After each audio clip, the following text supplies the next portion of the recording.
સમાચાર સામે આવી રહ્યા છે સુરતથી। સુરત જિલ્લાના વન વિભાગના અધિકારીને ગોળી વાગી।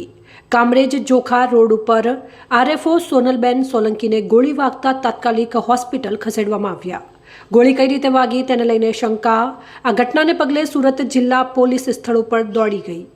આરએફઓ સોનલબેન સોલંકીએ 2 દિવસ અગાઉ કામરેજ પોલીસ મથકમાં ફરિયાદ પણ આપી હતી। પતિ પત્ની વચ્ચે છેલ્લા લાંબા સમયથી તકરાર થઈ હતી।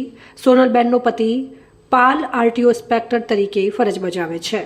મહિલા આરએફઓએ આપઘાત પ્રયાસ કર્યાની આશંકા।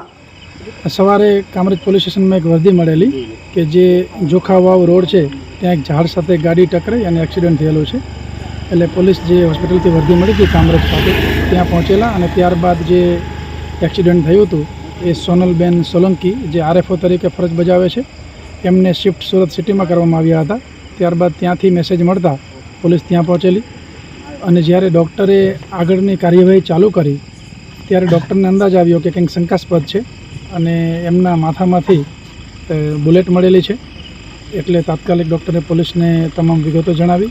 અમારે સિનિયર અધિકારીઓ ત્યાં પહોંચી ગયેલા, ડીવાયએસપી પીઆઈ હાલમાં ત્યાં હાજર છે અને જે જગ્યા છે ત્યાં એફએસએલ અધિકારીને બોલાવી અને હાલમાં અમે પરીક્ષણ કરી રહ્યા છીએ કે રિયલી ઘટના શું બની છે અને કોઈ સાયન્ટિફિક બાબતો મળી આવે એ પ્રકારના પ્રયત્નો ચાલુ છે।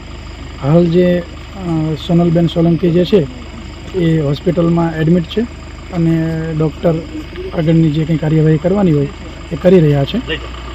સર, ગાડીમાંથી કોઈ શંકાસ્પદ વસ્તુ મળી હોય એ અત્યારે એફએસએલ અધિકારીઓની ચકાસણી કરી રહ્યા છે અને બહુ જ ગંભીર મામલો છે એટલે એફએસએલ અધિકારી એકદમ માઇક્રો લેવલે ચેક કરી રહ્યા છે અને એમાંથી કંઈ પણ બાબત જણાઈ આવશે તો એ લોકો અમને સમજ કરશે।